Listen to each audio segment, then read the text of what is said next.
बच्चों सीखते हैं सेंटेंस के बारे में। हमारा नेक्स्ट टॉपिक क्या है? आप कल पढ़े थे एडजेक्टिव और नाउन। आज क्या हमारे पास सेंटेंस। सेंटेंस की हिंदी क्या होती है? वाक्य। वाक्य क्या होता है? आपको पहले इंग्लिश में होता है a group of word make a complete sense is called sentence. Sentence क्या होता है? वर्ड शब्दों के सार्थक समूह को वाक्य कहते हैं। शब्दों के सार्थक समूह मतलब जिसका कोई अर्थ निकले, जो कंप्लीट हमको मीनिंग देती है, उसे हम कहते हैं sentence. A group of word, definition लिखते हैं a word, a group of word make a complete sense is called sentence. Sentence क्या होता है? A group of word make a complete sense is called sentence. Sentence क्या होगा? शब्दों के सार्थक समूह को वाक्य कहते हैं। वाक्य क्या होगा? जिसका कोई अर्थ निकले। जैसे Sohan is a good boy. ये क्या है? देखो छोटे छोटे वर्ड सोहन और इज अ गुड मिलके बॉय मिलके क्या बन गया? सोहन एक अच्छा लड़का है। इसको लिखने में सोहन एक अच्छा लड़का है, कंप्लीट सेंस दे रहा है। अगर हम बोलते सोहन इज, तो क्या सोहन इज कोई कंप्लीट मीनिंग नहीं देता, वो वर्ड हो जाता। और ये क्या है? सेंटेंस है। Sohan is a good boy, अब सोहन एक अच्छा लड़का है। A group of word make a complete sense is called sentence. ठीक है, अब हम सेंटेंस के दो देखो पार्ट्स पढ़ना है और टाइप्स पढ़ना है। पार्ट्स और टाइप्स। तो पार्ट्स क्या होता है? देखो सेंटेंस के दो पार्ट्स होते हैं। कितने पार्ट्स हैं सेंटेंस के? दो पार्ट। कौन कौन से होते हैं? दो पार्ट में पहला आता है सब्जेक्ट और एक होता है प्रेडिकेट। क्या होता है? Subject and predicate. सब्जेक्ट क्या होता है? सेंटेंस के अंदर जिसके बारे में हम बात करते हैं, सेंटेंस के अंदर जिसके बारे में बात होता है, जो नाउन और प्रोनाउन होता है। सर सीधे बात में आप समझ लो, जो सब्जेक्ट होता है वो नाउन और प्रोनाउन होता है, जिसके बारे में बात की जाती है वो सब्जेक्ट होता है। और जो उसके बारे में कोई कॉम्प्लीमेंट दिया जाता है, जो भी चीज बताया जाता है, वह प्रेडिकेट कहलाता है। जैसे इसी एग्जांपल से हम समझते हैं कि सोहन, हम लिखे थे Sohan is a good boy, तो सोहन के बारे में बात हो रहा है, तो Sohan is a subject, I is a good boy predicate हो जाएगा। सोहन क्या हो जाएगा? सब्जेक्ट, क्योंकि जिसके बारे में बात हो रहा है, चाहे वो नाउन हो या प्रोनाउन, उन्हीं को हम सब्जेक्ट कहते हैं। और जो सारी बातें उसके बारे में बताई गई है वो प्रेडिकेट होता है। आपने क्या पढ़ा? सेंटेंस का डेफिनेशन। सेंटेंस क्या होता है? सेंटेंस के कितने पार्ट है? दो part, subject and predicate. Subject को हिंदी में कर्ता कहते हैं और प्रेडिकेट को विधेय। सब्जेक्ट और विधेय मतलब इसको आपको हिंदी में कहो तो कर्ता और विधेय कहते हैं। ठीक है, और आपको देखो सब्जेक्ट किसे कहते हैं? जिसके बारे में बात हो रही है, जिसके बारे में बात की जा रही है सेंटेंस के अंदर, वो सब्जेक्ट हो गया। और प्रेडिकेट क्या होगा? जो सारी बातें उसके बारे में बताई जा रही है। अब हम नेक्स्ट क्या पढ़ेंगे? उसके टाइप्स, सेंटेंस के टाइप्स पढ़ेंगे। चलो बच्चों, अब नेक्स्ट क्या पढ़ना था हमको? Types of sentence. आपने पार्ट्स ऑफ सेंटेंस पढ़ लिया, अब पढ़ रहे हैं आप टाइप्स ऑफ सेंटेंस। देखो पार्ट्स में और टाइप्स में क्या डिफरेंट था। जैसे पार्ट्स जो होता है वो हिस्सा, मतलब कोई सेंटेंस लिखा था, वो आगे वाले हिस्से को मतलब सब्जेक्ट था, बाकी प्रेडिकेट था, हो सकता तो आगे पीछे, वो पार्ट्स हो गया। टाइप जो होते हैं उनके प्रकार होते हैं, मतलब कितने टाइप के आपको सेंटेंस देखने को मिलते हैं, वो तो सेंटेंस के पार्ट है। चाहे कितने भी टाइप के सेंटेंस हो, उन सभी के पार्ट्स दो होंगे, सब्जेक्ट एंड प्रेडिकेट। तो पार्ट्स अलग होता है। पार्ट्स का मतलब भाग होता है और टाइप्स का मतलब प्रकार होता है। तो अब हम टाइप्स पढ़ते हैं। टाइप्स में पहले देखो असर्टिव सेंटेंस होता है। क्या होता है? Assertive sentence. ठीक है, सेंटेंस। ठीक है, दूसरा क्या है? Interrogative sentence. Interrogative sentence.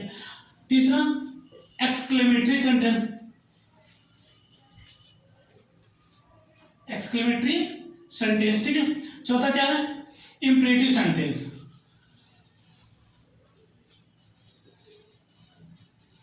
ठीक है, इंपरेटिव सेंटेंस। फिफ्थ नंबर पे क्या है? देखो असर्टिव सेंटेंस में डिक्लेरेटिव सेंटेंस इसके नाम से जाने जाते हैं। किससे? डिक्लेरेटिव सेंटेंस भी कहते हैं। आपके पास होगा असर्टिव, इंट्रोगेटिव, एक्सक्लेमेटरी, इंपरेटिव, और क्या होता है आपके पास? ये आपके पास चार देखो दिया है। इसी के अंदर निगेटिव भी सेंटेंस आता है। ठीक है, उसको भी काउंट कर लेते हैं निगेटिव, क्योंकि असर्टिव मतलब होता है सकारात्मक, इंट्रोगेटिव मतलब क्या होता है? प्रश्नवाचक, एक्सक्लेमेटरी क्या होता है? विस्मयबोधक वाला। ठीक है, और ये इंपरेटिव का होता है आज्ञासूचक वाक्य, आज्ञासूचक। ठीक है, तो आपको सबसे पहले आपको पढ़ना है असर्टिव सेंटेंस, उसके बाद इंट्रोगेटिव सेंटेंस, एक्सक्लेमेटरी सेंटेंस और इंपरेटिव सेंटेंस। बारी बारी आपको इसको पढ़ना है। चलो बच्चों, सबसे पहला पॉइंट क्या था हमारे पास? हेडिंग क्या लिखी थी? Assertive sentence. असर्टिव सेंटेंस मतलब क्या कहते हैं इसको? सकारात्मक वाक्य। मतलब इसमें आता है आपको दो टाइप के पढ़ने के लिए। एक होता है अफर्मेटिव। क्या होता है?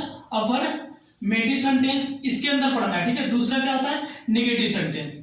नेगेटिव अफर्मेटिव का मतलब सकारात्मक, क्या होता है सकारात्मक मतलब सही, और निगेटिव मतलब आपको नकारात्मक पढ़ना है। नकारात्मक मतलब नहीं वाली चीजें आपको अफर्मेटिव में सकारात्मक और निगेटिव में नकारात्मक। जैसे हम बोलते हैं example, I am going to Mumbai, ठीक है, मुंबई, ठीक है।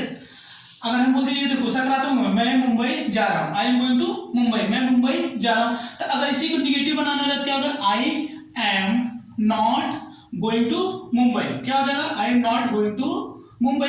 यहाँ पे देखो अफर्मेटिव में क्या था, अफर्मेटिव में क्या था कि सकारात्मक था कि वो मुंबई जा रहा है। यहाँ पे I am not going to Mumbai, जैसे ही प्लेस, यहाँ पे ही प्लेस लिख दिए तो अब इसे क्या कर सकते, ही अगर निगेटिव लिखना था तो he does not play, he does not play हो गया। यहाँ पे देखो निगेटिव में बस नॉट लगाना है, और अफर्मेटिव क्या होता है सकारात्मक होता है। जैसे I am eating mango, I am not eating mango, ठीक है, आप ध्यान देना असर्टिव सेंटेंस। चलो बच्चों नेक्स्ट क्या है हमारे पास, इंट्रोगेटिव सेंटेंस। इंट्रोगेटिव सेंटेंस क्या होता है, प्रश्नवाचक वाक्य, ऐसे वाक्य जिसमें क्वेश्चन पूछा जाता है, आस्किंग क्वेश्चन, जहां पे भी क्वेश्चन पूछा जाएगा वो हो जाएगा इंट्रोगेटिव सेंटेंस, मतलब प्रश्नवाचक चीज। जैसे आप कहते हैं कि व्हाट आर यू डूइंग, आप क्या कर रहे हो, ये क्या क्वेश्चन पूछ रहा है, तो कौन सा हो गया इंट्रोगेटिव, मतलब interrogative. Where are you live, तुम कहाँ रहते हो, तुम कहाँ रहते हो। देखो जितने भी क्वेश्चन वाले होंगे वो सारे क्या कहलाएंगे, इंट्रोगेटिव सेंटेंस, क्या कहलाएंगे, interrogative sentence. Do you play tennis, ठीक है। अब यहाँ पे देखो ये क्या हो गया, क्या यहाँ पे देखो डू यू प्ले टेनिस, क्या तुम खेलना चाहोगे, क्या लिखा प्ले टेनिस, टेनिस को। तो देखो यहाँ पे कितना, जहाँ पे भी इंट्रोगेटिव क्वेश्चन, कोई भी क्वेश्चन पूछा जाएगा वो सारे आएंगे इंट्रोगेटिव सेंटेंस में। नेक्स्ट क्या है हमारे पास, इंपरेटिव सेंटेंस, जिसको हम क्या कहते हैं आज्ञा सूचक वाक्य, आज्ञा सूचक वाक्य। इंपरेटिव सेंटेंस में देखो आपको तीन टाइप के, इसमें कमांड देना, रिक्वेस्ट देना, ऑर्डर करना किसी को, ऐसे टाइप के सेंटेंस जिसको हम ऑर्डर देते हैं या कमांड करते हैं या रिक्वेस्ट करते हैं, वो सारे सारे आते हैं इंपरेटिव सेंटेंस में, आज्ञा सूचक वाक्य में। जैसे ऑर्डर देने में हम कहते हैं go to bed, go to bed, हम क्या कहते हैं बेड पे जाओ सो जाओ, मतलब यहाँ पे ऑर्डर दे रहे, गो टू बेड। एडवाइस में क्या होता है, take medicine twice a day, मतलब दिन में 2 बार दवा लेनी चाहिए। यहाँ पे एडवाइस दे रहा है और यहाँ क्या कर रहा है, और यहाँ पे कमांड कर रहा है go to bed at sleep, मतलब गो बेड पे जाने का मतलब ये होता है सोना। तो ये देखो ऑर्डर दे दिया, यहाँ पे क्या कर रहा है एडवाइस दे रहा है। रिक्वेस्ट क्या होता है, please give me some water, मतलब यहाँ पे क्या कर रहा है और रिक्वेस्ट कर रहा है, प्लीज कृपया करके मुझे थोड़ा सा पानी दे दीजिए। देखिए यहाँ पे रिक्वेस्ट भी हो गया, यहाँ पे एडवाइस हो गया, और ये क्या हो गया कमांड हो गया, ऑर्डर कर दिया, ठीक है। तो ऐसे टाइप के सेंटेंस सारे आते हैं इंपरेटिव में, चाहे ऑर्डर देना हो गया, रिक्वेस्ट करना हो गया या एडवाइस देना हो गया, सारे सारे आते हैं इंपरेटिव सेंटेंस। चलो बच्चों समझ में आ रहा होगा आपको लोगों को कि जिसमें ऑर्डर, कमांड, रिक्वेस्ट करना होगा वो सारे के सारे आएंगे इंपरेटिव सेंटेंस में, चाहे वो गो टू बेड हो, take medicine twice a day हो, आप please give me some water. देखो यहाँ पे रिक्वेस्ट भी कर दिया, यहाँ पे एडवाइस भी दे दिया, यहाँ पे कमांड भी कर दिया। चलो बच्चों लास्ट टॉपिक हमारा है टाइप्स है जो वह एक्सक्लेमेटरी सेंटेंस। लास्ट हमारा एक्सक्लेमेटरी सेंटेंस को क्या कहते हैं, विस्मय बोधक वाक्य, ऐसे वाक्य जो सडनली फीलिंग देते हैं। सडनली फीलिंग क्या होता है, जैसे मान लो आपको तुरंत आपके सामने, आप घर बैठे हो और आपके पापा कहीं से 2 साल बाद आपके सामने आ जाए, क्या हो जाएगा अचानक क्या होगा, अचंभित हो जाओगे, सडनली आप चौंक जाओगे, तो वो हो जाता है एक्सक्लेमेटरी सेंटेंस। जैसे हम कहते हैं ना हुर्रे, हुर्रे बोलते हैं ना, हुर्रे ऐसे बोलते हैं, hurray be on the match, क्या कहते हैं be on the match, be on the match, मतलब जब बच्चे मैच जीत जाते हैं क्या बोलते हैं, hurray be on the match, चिल्लाते हैं ना कि मैं मैच जीत गया। एक्सक्लेमेटरी सेंटेंस में जो इसके लास्ट में लगता है ऐसे एक्सक्लेमेशन मार्क, तो ये होता है जैसे हम कहते हैं अलास, क्या कहते हैं अलास, और यहाँ पे क्या लगाते हैं ऐसे लगा के, और लास्ट लेके क्या लिखते हैं द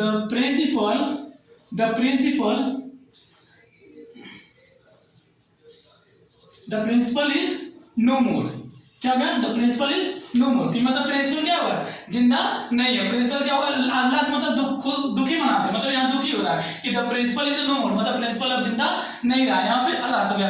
अब hurray be on the match, और हम कहते हैं क्या अब वो भी बोलते हैं ना वाव, हम बोलते हैं वाव, व्हाट अ ब्यूटीफुल ड्रेस, क्या बोलते हैं, व्हाट अ ब्यूटीफुल ड्रेस, ये बोलते हैं ना। ये सारे क्या, hurray we won the match, alas the principal is no more, wow what a beautiful dress, बोलते हैं ना। ये सारे जितने भी एक्सक्लेमेटरी, जैसे मान लो आप सामने भी खेल रहे हो, आपके सामने ताजमहल आ जाए, तब क्या होगे, अचंभित हो जाओगे, कहते व्हाट एन ब्यूटीफुल बिल्डिंग, कितना व्हाट अ ब्यूटीफुल बिल्डिंग, कितनी सुंदर बिल्डिंग। तो जो भी सडनली फीलिंग आती है, जो सडनली आइडिया आती है, वो हमारे एक्सक्लेमेटरी सेंटेंस में आती है, विस्मय बोधक में आती है, ठीक है।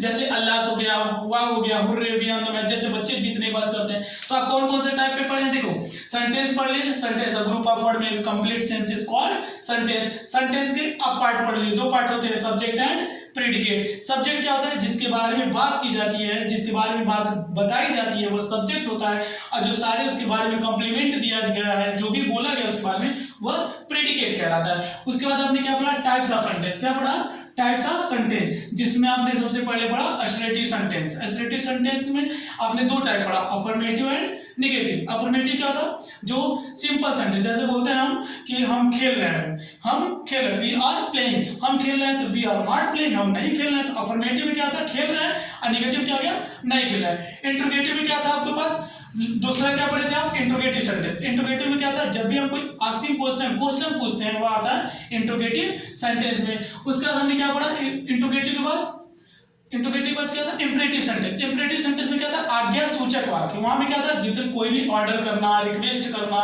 कमांड करना, एडवाइस देना, जितने भी टाइप के सेंटेंस होते हैं वो आते हैं इंपरेटिव सेंटेंस में। लास्ट हमने क्या पढ़ा, एक्सक्लेमेटरी सेंटेंस। एक्सक्लेमेटरी सेंटेंस मतलब विस्मय बोधक वाक्य, ठीक है। जैसे इसमें हम कोई सडनली फीलिंग होती है, उसको कहते हैं, क्या कहते हैं उसको, एक्सक्लेमेटरी सेंटेंस। जैसे कि आप जानते होंगे कि एक्सक्लेमेटरी सेंटेंस का जो सिंबल होता है वो ये होता है, इंट्रोगेटिव का सिंबल जो होता है वो ये होता है, और एसरेटिव सेंटेंस का ये होता है, नेगेटिव का भी ये होता है, ठीक है। इंपरेटिव का भी फुल स्टॉप होता है, ये फुल स्टॉप है, ये इंट्रोगेटिव का है और ये एक्सक्लेमेटरी सेंटेंस का है, ठीक है। ये सिंबल आप पीछे जरूर लिखना, कभी भी इंपरेटिव सेंटेंस के लास्ट में ऐसे एक्सक्लेमेशन मार्क लगाते हैं, इंट्रोगेटिव सेंटेंस के पीछे कभी भी इंट्रोगेटिव मार्क जरूर लगाते हैं, ठीक है। और बाकी जो इंपरेटिव थे, असरेटिव थे, नेगेटिव थे, उनके लास्ट में हम फुल स्टॉप जरूर लगाते हैं, तो ही जाके आपका सेंटेंस कंप्लीट मीनिंग देगा और वो कंप्लीट होगा। आपने, I hope you understand this topic, ठीक है।